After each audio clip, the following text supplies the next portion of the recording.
coming to a close now, and I think this is just a really important point, and it just brings together, I think, a lot of what's been said today about teamwork. So, James, let me hand over to you again. Yeah, I think most of it's been said, but that teamwork thing extends not only between the composer and the conductor and the conductor and the players, but to the engineer as well. It's nice to have a familiar engineer.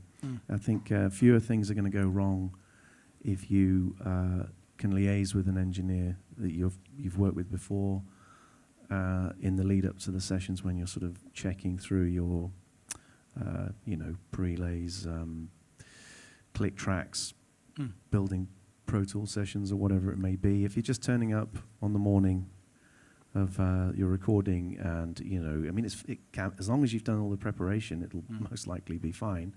But it helps if there's a dialogue with the engineer. And several times I've recorded with house engineers, if you like, at Abbey Road and Air. But very often I'll invite Peter Fuchs, who I've recorded several times in Bratislava with Alan, and he can work a desk pretty much anywhere, and things just tend to go smoother when there's that sort of friendship, there's that relationship there, and there's a shorthand between Alan and Peter as well, and they know what each is looking for, and they communicate so well. I think you get a much more efficient recording session. Yeah. And fewer hiccups. But things still go wrong sometimes, right? Yeah. The story you were telling me about the cellist. Oh, well, things like that. Anything can happen. It's rare, I suppose, that nothing goes wrong at all. But so what happened in that instance? Well, it's just when recording Cloudy with a Chance of Meatballs, one of the cellists fainted. Why? I don't know. Just you have that many people that assemble together. People fall ill, but it was okay. The fixer replaced him very, very quickly. Somebody just turned up, sort of 15 minutes later. I seem to remember. I was utterly amazed at the just sort sat down and carried on. Professionalism of everybody. It's just it was remarkable. But you have to be prepared for all those things.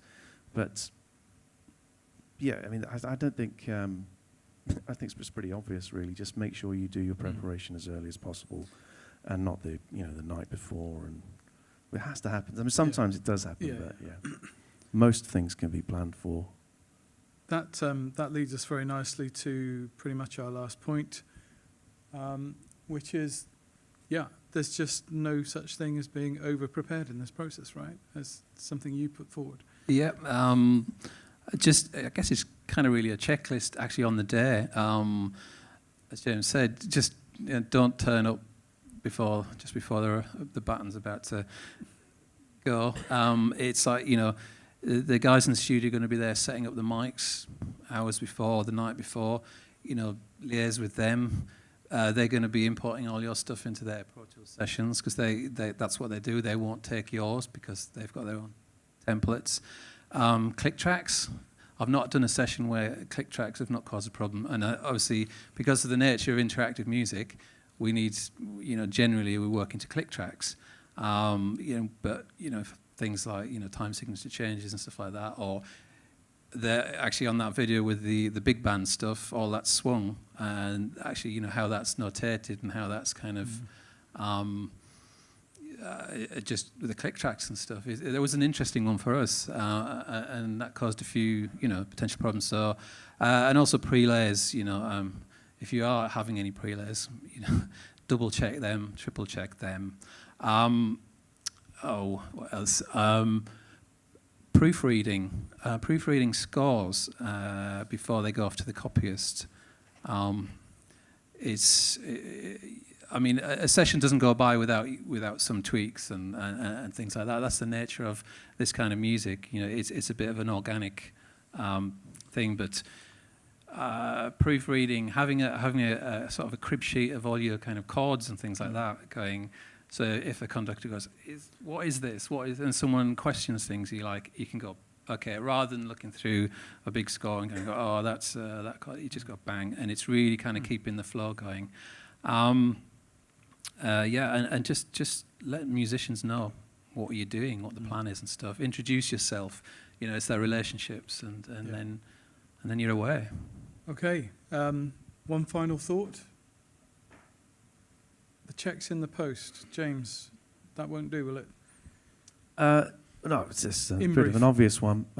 Just make sure you pay the orchestra before you record. Right. It's essential that they won't. In fact, they won't turn up if you don't. They won't turn up. It's Right. just that there is a culture in the games industry, and it's not necessarily the fault of the people you're working with, because there can be a bit of a disconnection between, you know, audio departments, if you like, in the games industry and finance departments. And, you know, they're used to getting invoices and processing them over sort of 30 days, and that won't do if you really, you know, you have to make sure that you pay. Sometimes you don't have to pay the studio, but it helps if you can pay as many people involved beforehand, or they're not going to show up. Yeah. Okay, cool. So can I just apologise slightly that we've crashed the time that we'd allowed for Q&A. But having got these illustrious people in the room, I really didn't want to cut them off from what they had to say. I hope you appreciate that. But they are going to be around for the rest of the afternoon, I believe, and I'm sure we'll be very, very happy to take questions from you. But on behalf of myself, on behalf of Audiokinetic, and on behalf of Game Music Connect, can I just say a massive thank you for being here and sharing your expertise? Will you show your appreciation, please?